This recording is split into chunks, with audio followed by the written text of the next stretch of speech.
ਭਾਰਤ ਵਿੱਚ corona virus ਦੀ ਦੂਜੀ ਲਹਿਰ ਬੇਕਾਬੂ ਹੋਣ ਲੱਗੀ ਹੈ। ਪਿਛਲੇ 24 ਘੰਟਿਆਂ ਦੌਰਾਨ ਕੋਵਿਡ-19 ਦੇ ਰਿਕਾਰਡਡ 2 ਲੱਖ ਤੋਂ ਵੱਧ ਨਵੇਂ ਕੇਸ ਸਾਹਮਣੇ ਆਉਣ ਨਾਲ ਦੇਸ਼ ਵਿੱਚ ਇਸ ਮਹਾਮਾਰੀ ਦੀ ਮਾਰ ਹੇਠ ਆਉਣ ਵਾਲੇ ਸਰਗਰਮ ਕੇਸਾਂ ਦੀ ਗਿਣਤੀ 14 ਲੱਖ ਦੇ ਅੰਕੜੇ ਨੂੰ ਟੱਪ ਗਈ ਹੈ। ਬੇਕਾਬੂ ਹੁੰਦੀ ਮਹਾਮਾਰੀ ਨੇ ਦੇਸ਼ ਦੇ ਸਿਹਤ ਸੰਭਾਲ ਢਾਂਚੇ ਦੀ ਪੋਲ ਖੋਲ ਕੇ ਰੱਖ ਦਿੱਤੀ ਹੈ। ਦੇਸ਼ ਦੇ ਵੱਖ-ਵੱਖ ਹਿੱਸਿਆਂ ਵਿੱਚ ਕੋਰੋਨਾ ਪੀੜਤ ਮਰੀਜ਼ਾਂ ਨੂੰ ਹਸਪਤਾਲਾਂ ਵਿੱਚ ਬੈੱਡ ਨਹੀਂ ਜੁੜ ਰਹੇ। ਇਲਾਜ ਤਾਂ ਦੂਰ ਦੀ ਗੱਲ ਹੈ, ਕੋਵਿਡ-19 ਦੀ ਮਾਰ ਹੇਠ ਆਏ ਵੱਡੇ ਗਿਣਤੀ ਲੋਕ ਹਸਪਤਾਲਾਂ ਦੇ ਬਾਹਰ ਐਂਬੂਲੈਂਸਾਂ 'ਚ ਪਏ ਨੇ। ਕੋਰੋਨਾ ਕਰਕੇ ਮੌਤ ਦੇ ਮੂੰਹ ਪੈਣ ਵਾਲੇ ਲੋਕਾਂ ਦੀਆਂ ਲਾਸ਼ਾਂ ਨੂੰ ਸੰਭਾਲਣ ਦਾ ਕੋਈ ਪ੍ਰਬੰਧ ਨਹੀਂ ਹੈ।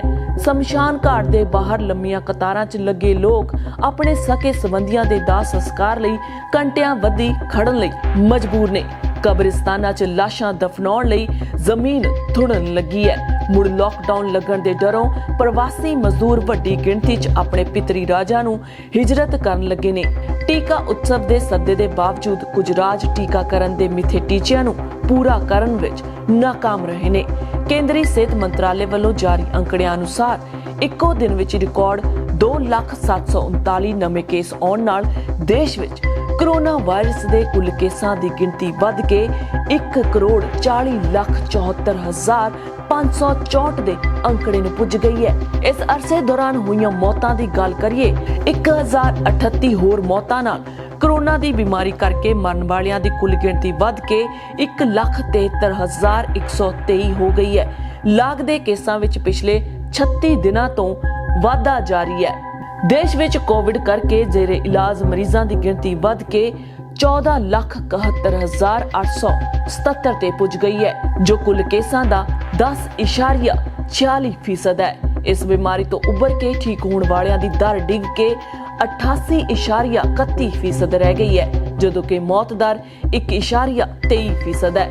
ਪਿਛਲੇ 24 ਘੰਟਿਆਂ ਦੌਰਾਨ ਹੋਈਆਂ 1038 ਮੌਤਾਂ 'ਚ ਮਹਾਰਾਸ਼ਟਰ ਵਿੱਚ 278, ਛੱਤੀਸਗੜ੍ਹ ਵਿੱਚ 120, ਦਿੱਲੀ 104, ਗੁਜਰਾਤ 73, ਯੂਪੀ 67, ਪੰਜਾਬ 63, ਮੱਧ ਪ੍ਰਦੇਸ਼ 51, ਕਰਨਾਟਕ 38, ਝਾਰਖੰਡ 31, ਰਾਜਸਥਾਨ 29, ਤਾਮਿਲਨਾਡੂ 25, ਪੱਛਮੀ ਬੰਗਾਲ 24, ਕੇਰਲਾ 22, ਬਿਹਾਰ 21, ਆਂਧਰਾ ਪ੍ਰਦੇਸ਼ ਤੇ ਹਰਿਆਣਾ 18, ਉੱਤਰਾਖੰਡ ਤੇ ਹਿਮਾਚਲ ਪ੍ਰਦੇਸ਼ 'ਚ 13 ਵਿਅਕਤੀ ਕੋਰੋਨਾ ਵਾਇਰਸ ਕਰਕੇ ਦਮ ਤੋੜ ਗਏ ਨੇ। ਇਸ ਦੌਰਾਨ ਕੋਰੋਨਾ ਦੀ ਚੌਥੀ ਲਹਿਰ ਖਿਲਾਫ ਲੜ ਰਿਹਾ ਦਿੱਲੀ ਪਿਛਲੇ 24 ਘੰਟਿਆਂ ਵਿੱਚ 1700 ਤੋਂ ਵੱਧ ਕੇਸਾਂ ਨਾਲ ਦੇਸ਼ ਦੀ ਵਿੱਤੀ ਰਾਜਧਾਨੀ ਮੁੰਬਈ ਨੂੰ ਪਿਛਾਂਹ ਛੱਡ ਕੇ ਕੋਰੋਨਾ ਦੀ ਸਭ ਤੋਂ ਵੱਧ ਮਾਰ ਝੱਲਣ ਵਾਲਾ ਸ਼ਹਿਰ ਬਣ ਗਿਆ ਹੈ।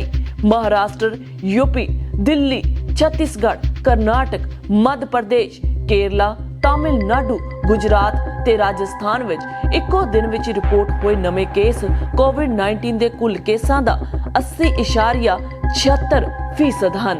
ਬਹਰਹਾਲ ਭਾਰਤ ਦੇਸ਼ ਵਿੱਚ ਫੈਲੀ ਚੌਥੀ ਕੋਰੋਨਾ ਵਾਇਰਸ ਦੀ ਲਹਿਰ ਬੇਕਾਬੂ ਹੁੰਦੀ ਜਾ ਰਹੀ ਹੈ।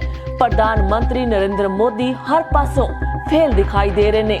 ਲੋਕਾਂ ਦੀਆਂ ਲਾਸ਼ਾਂ ਲੱਦੀ ਐਂਬੂਲੈਂਸਾਂ ਬਾਹਰ ਖੜੀਆਂ ਨੇ, ਮਰੀਜ਼ਾਂ ਨੂੰ ਬੈੱਡ ਨਹੀਂ ਮਿਲ ਰਹੇ ਨੇ। ਸ਼ਮਸ਼ਾਨ ਘਾਟਾਂ ਦੇ ਵਿੱਚ ਲੋਕਾਂ ਦੀਆਂ ਕਤਾਰਾਂ ਲੱਗੀਆਂ ਨੇ। ਅਸਹਿ ਦਰਦ ਤੇ ਖੱਜਲ ਖੁਆਰ ਹੋ ਰਹੇ ਭਾਰਤ ਦੇ ਲੋਕਾਂ ਦੀ ਸਾਰ ਕੌਣ ਲਵੇਗਾ? ਇਹ ਬਹੁਤ ਵੱਡਾ ਸਵਾਲ ਹੈ। Harjit Kaur Mangat, Indoz TV Australia.